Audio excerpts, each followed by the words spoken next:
Welcome everybody to a special edition. So this is a part 2 edition of Amplify Your Business. So last week we talked to Lorena over at Duzu Dates about her business.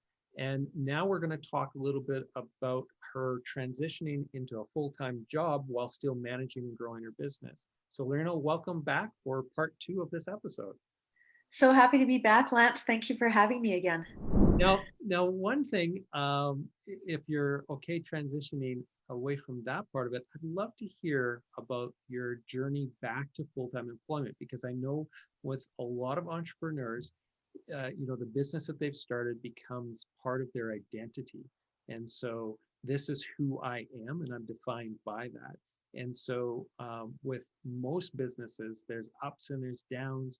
There's adjustments, there's changes that have to occur. The business plan has to be, very flexible and dynamic. It's not something that's static. And so you've taken an opportunity here right at the beginning of COVID to jump back into full-time employment. So I'd love to hear your thinking behind that, and just emotionally, how difficult was that for you to do that? Because there's that part of you that is kind of giving up that original dream maybe that you had about the entrepreneurial growing this business and everything, knowing that you're still growing the business, but you're just doing it in a different way right now. Yeah, it was interesting. And it didn't happen with as much thought as one might assume. But in starting the business or running the business for the last couple of years, and I'm sure everybody's journey is different. I mean, I'm going to make that very clear. Every journey is different, but the one thing that's probably the same is it's expensive. No matter what, it's expensive. So you're not making a lot initially unless, I'm trying to think of something that has really exploded out there, but most businesses kind of start with a bit of churn and it grows slowly. And there's not a lot of financial availability to the entrepreneur. And I'm a single family homeowner, so I live on my own. There's not a second income into my home. So while friends were going on vacations and doing lots of things, I've sacrificed. I mean, it's got to be prepared to sacrifice. I've gone nowhere, and everything goes back to the business. And through it all, you make it work. But what happened kind of around that time, early February, I had started to think, well, I've got a good team in place. My processes are down. I've got now a good following. Things that took so much time 3-4 years ago were taking actually very little time. And I was still doing a lot of demos on my own and still the farmers markets, but you start to think, well, other people can do more of that for me. And in my mind, I thought it would be nice to have a little bit of income that doesn't interfere with what I'm doing, maybe complements it. Yeah. And I thought to myself, it would have to be out of my home. It would have to be for a food distributor. It would have to complement my values. And it would have to complement what I'm doing as Duzu Dates. So honestly, it was the very next day. I was doing a demo at the Italian Center shop, or just setting up for one. When an acquaintance, somebody I'd met once, came and started to chat with me. And she was moving and was working for a company called Jan K. Overwheel as a sales rep. And she said, as we were talking, she said, you know what? We're not happy with our short list. I think you'd be amazing. Would you talk to my boss? And in that moment, I thought, I think this is exactly what I'd laid out the day before in my mind: food distribution, working from home, aligned with what I'm doing. So I said yes. I'd honestly never heard of the company before that day. And less than 2 weeks later, I guess it was about 3 weeks after that conversation I started, and the date was March 16th. And we know what happened the week of March 16th. Everything pretty well shut down for COVID. So yeah. Somehow, I always say there was at least 1 or 2 angels on my shoulder, because everything changed in a heartbeat. And for me, it changed in the right direction. Yeah. It sounds like you manifested it. I mean, it's somehow. That's really cool. Yeah. So you had the systems in place, and so that was the big thing that you felt.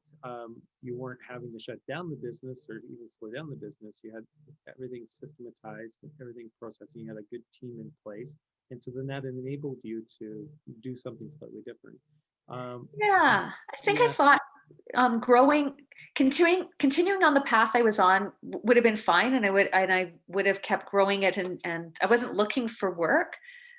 But also, I guess in my mind, I was thinking, it would be nice to generate a little bit of income if there was a way to do that without um,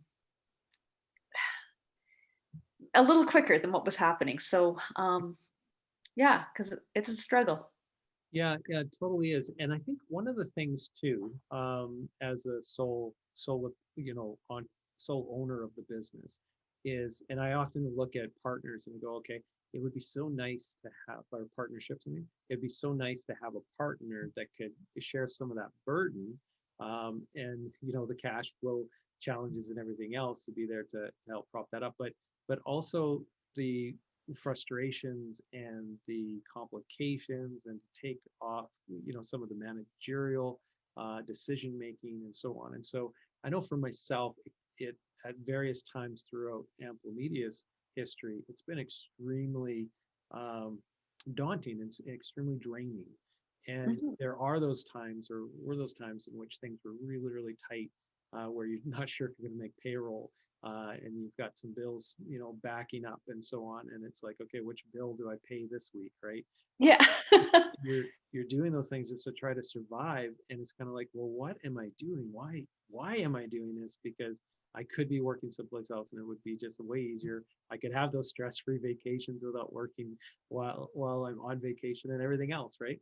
And so it's something that I think all entrepreneurs go through, but very few talk about, Yeah. and it can be extremely stressful.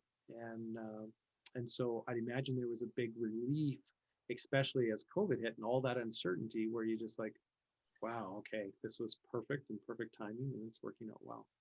It was a massive relief. And you're right, people don't talk about it. I think from the outside looking in, you've got some freedom and flexibility, and you've got, I hear people say, "Oh, you're killing it. I saw your product here and there." And I'm thinking, I pitted dates all weekend, and then I went and did a demo, and then I got up early and did a farmer's market. Yes, that's killing it, but I'm exhausted. And there is nobody to share the burden. And the second part of the feedback comes, well, why don't you hire somebody? Well, a new business isn't generating the type of revenue one would need to pay somebody to give all those hours. Yep. So as a people are willing to give you that kind of time and energy, but they want to be paid. As an entrepreneur, you're doing it without pay, and Yeah. and Yeah. and the And as the passion. business owner, you're the last person to get paid always as well. Yeah, they say you should be first, but honestly, that's not really a possibility. Yeah. Yeah. I Yeah. haven't quite figured that one out yet either myself. No, I let me Unfortunately. know if you do. Yeah. Yeah, like in our experience with COVID when it first hit, we had 3 months where it was really, really quiet. And so the first month we had enough kind of carryover projects that we were wrapping up that kind of finished off. There was some that got put on hold indefinitely and temporarily, just because they didn't know what was going on. But it took 3 months really for the economy to basically go, okay, wait a minute, this is going to last longer than just a few weeks, and so we're going to need to continue on with life. And so there was that shell shock of that 3 month period that really shook our business up. And so same thing, I had like a great team in place and everything else, everything was rolling along really smoothly, but then there was this 3 month gap of revenue coming in. And so in those months, I wanted to keep my team on because they were critical, because we're a service-based business. If business was going to turn around, I needed them in place, and they're a great team. And so I made a commitment to them that we would do everything possible, dip into all the reserves and the savings and stuff to keep them on. And we managed to do that. But again, it's one of those things where the last person to get paid was me, and so things got and then thankfully we invested a lot of time and energy into our own marketing, that after the 3 months we boomeranged out of that, and we've been just really, really, really crazy busy ever since. Okay. Actually grew the team and everything. But in that period of time, I remember thinking, what am I going to do? Like, if this goes on much longer, I'm going to have to either lay off people, which I didn't want to do, or I I needed to find another revenue source. And so I actually did have a person approach me about coming and working for them because they were needing somebody at a senior marketing level. And so, yeah, we had some conversations. We're really close to possibly me doing something there to bring in enough revenue that was going to basically just pay the staff to keep the staff still in Yeah. place and the business surviving. And so it's one of those things as an entrepreneur, the business kind of takes on its life of its own, and you feel compelled to do whatever is necessary to keep it rolling. So, yeah. Yeah, and I think too often, and I love the shows like Dragon's Den and Shark Tank. Of course, they ask the question, "Are you all in? Have you quit your job yet? Have you done this and that?" They want to see the pain and suffering before they invest, but that's great television and that's great advice from multi-million-dollar entrepreneurs, but it's not everybody's journey. And if you look back to their journey, most of them did something else to bring in income while they were building their business. And at whatever stage of the business that happens, that might be what one has to do. Yeah. Yeah. So now, this is a raw question here.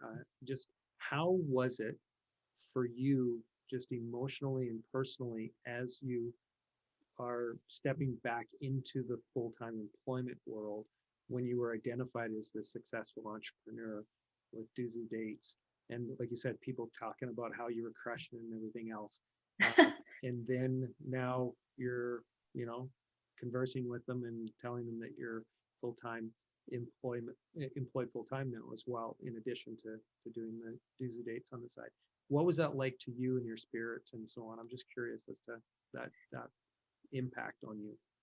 Yeah, it's a good question. And I think if it had happened earlier in the journey, it might have been a bit more crushing. But I actually came to terms within, I would say, I'm 5 years in the business now. So probably around the middle of year 3 to year 4, where everybody has advice for you. Everybody has, if I had $1 for every time somebody said, you should do this, or you should start this, or you should call so-and-so, or you should be in Starbucks, there's a whole list of you shoulds. And there's ideas for your business. And I call everybody armchair CEOs. Everybody's an armchair CEO, and they run the business on what I should be doing. And it took a while, but I really decided, I won't swear. I was going to say it's my business and it's my time and it's my life, and I will run it the way it feels good for me. It's not to say I'm closed to ideas, but it was the right decision for me. And I didn't feel any shame in that. I thought it is my life. And I felt really good about the decision. I felt this year, the Business One Avenue magazine's Made in Alberta Award. So I'm really proud of that. And I'm really happy to be part of a team for the company that I work for. I still work out of my house. I still work on Duzu Dates. So I feel as though I'm proud of the balance I managed to find for myself. Yeah. Yeah. It sounds like a great fit, really, all the way across the board, because you're still in food distribution and that as well, right? So it's all really applicable to your interest, but also the business and that too. Yeah. Yeah. But I get the question, because there is that perception that if you're going to run the business, you should only do that. But there are no should be's. There's whatever that might be right for somebody else, but in that moment in time, it wasn't right for me. Yep. Yeah. And that's again, a huge takeaway, I think, for our audience. It's just that there is no one formula for business. There isn't the same formula that's going to work for one business or the other when you're starting the business, as was evidenced by your journey, right? You had an unorthodox way of approaching your business right from the beginning compared to what a lot of other people are, how they approach it, right? So you came into it without that expertise or knowledge, and then you just saw an opportunity, or you saw a desire to create something that you really enjoyed. And so there isn't a formula for that. There isn't a formula for how you manage it at each of those stages. And so the fact that the business is still growing, the business is still alive, and you've got systems in place, it could potentially be more successful now than what it was when you're in the business 24/7, really just trying to slug away at everything else, because now you're surrounding yourself, or you already had surrounded yourself with people who can execute. And that is one of the biggest limiting factors that I see most entrepreneurs struggle with, is that they hold on too tight. And so then the growth of the business is limited by their time, and they have to maximize their time. And so now you're more managing the business as opposed to working the business. And that's more working. Well, the other big thing is when you feel financially tight, you make decisions based on necessity rather than what might be best. So now I feel as though I approach things from a position of strength. I don't feel that achy, needy, that and it doesn't mean I'm not prepared to do the right thing for the business, but I feel I can evaluate it a little bit more. From a top end view. Yeah, and I think that's a really good point. And for those people who love the the whole concept of manifestation and attracting abundance and everything else in their lives, that alone right there, what you just said, is something that could really change the course of the business. Because when things are tight and you are scared about are you going to be able to pay those bills or pay that staff or whatever, then your decisions change, but also the energy that you're putting out there is really different. So that the attraction, the laws of attraction and so on, they're going to attract some of those, the fear-based things. And so scarcity will be one of the things that you attract into that business. Yeah, that's well put. Yeah, and so for you now, not approaching things from this place of scarcity and fear, because you do have now an extra security blanket in the sense of the salary coming in. You now have a lot more energy that's going out a lot differently, more positively and abundant. Yeah, so that's really interesting. So I don't know if you're a follower of that philosophy. Yes. A lot of people that are, and so that is one of the mantras, right? Is you have to really approach things from a place of abundance in order to attract abundance. Partly why I think the job happened the way it did. As I said, the day before, I'd made a list of 5 things that it would have to hit, and there it was the next day. And I guess the other thing to add to that is identifying that opportunity. Because I will admit, when this person suggested this position, my first thought was, well, no, I'm not looking for work. And then I remembered these thoughts I had the day before. I'm going, well, maybe this is a conversation worth having. So I'm glad I did. Yeah.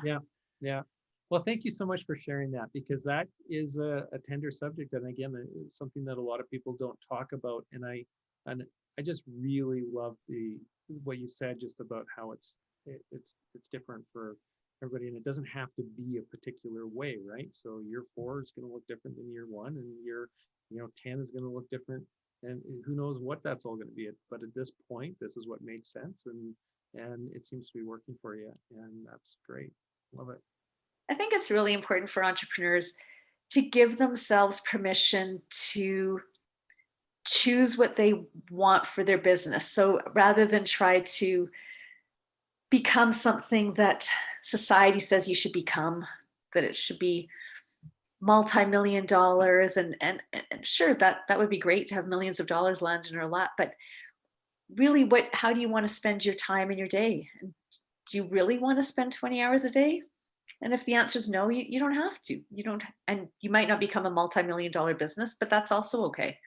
Give yourself permission to spend the time the way you want it and grow the business to the level you want it. Yeah, well said. I like it. Yeah. Okay. Well, thank you so much. I really, really appreciate you taking the time today to chat with us about your business and about your approach, and just some of the philosophy that you just shared. So thank you, Lorena. I really do appreciate it. Oh, thank you, Lance. This has been so great. And thank you for all your feedback and little pieces of advice throughout this conversation. That's great. Okay, so for everybody who's listening, if you're interested in catching any other episodes of Amplify Your Business, we have them all over at our website at www.amplomedia.com/amplify. And so everything's archived over there. Check that out, and all the future ones obviously will be there as well. So keep going back there. And thank you again, and everybody stay safe, and we'll talk to you in the next episode.